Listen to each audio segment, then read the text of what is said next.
मध्य रेल्वेच्या नागपूर विभागातील सेलू ते सिंधी दरम्यान 18 किलोमीटरचा थर्ड आणि फोर्थ लाईनचं काम पूर्ण झालेलं आहे। त्याची क्षमता आणि सुरक्षा तपासणी 27 आणि 28 मार्चला पार पडेल। यावेळेस या मार्गावर ताशी 120 ते 130 किलोमीटर वेगानं रेल्वे चालवून नव्या मार्गाची क्षमता याशिवाय सुरक्षेची तपासणी केली जाईल। वाशिमच्या रिसोड ते लोणार मार्गावरती चारचाकी आणि जेसीबीचा भीषण अपघात झाला। या अपघातात एक जण ठार, 2 जण गंभीर जखमी आहे। चारचाकी लोणारच्या दिशेने भरधाव जात असताना उभ्या जेसीबीला धडकून भीषण अपघात झालाय। अपघातातील गंभीर जखमींवरती सध्या रुग्णालयामध्ये उपचार सुरू आहेत।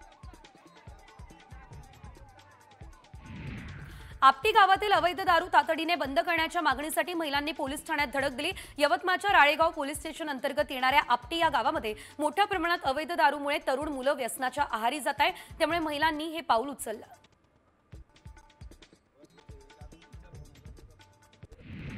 सणांच्या पार्श्वभूमीवर समाज माध्यमांमध्ये आक्षेपार्ह पोस्ट करून तणावाची परिस्थिती निर्माण करण्याचा प्रयत्न काही समाजकंटकांकडून केला जातोय। हे हाताळण्यासाठी बुलढाणा पोलिसांनी मॉकड्रिल केलं। दंगा नियंत्रण पथकानं मॉकड्रिल करत अशा परिस्थितीवर नियंत्रण कसं मिळवायचं हे दाखवलं।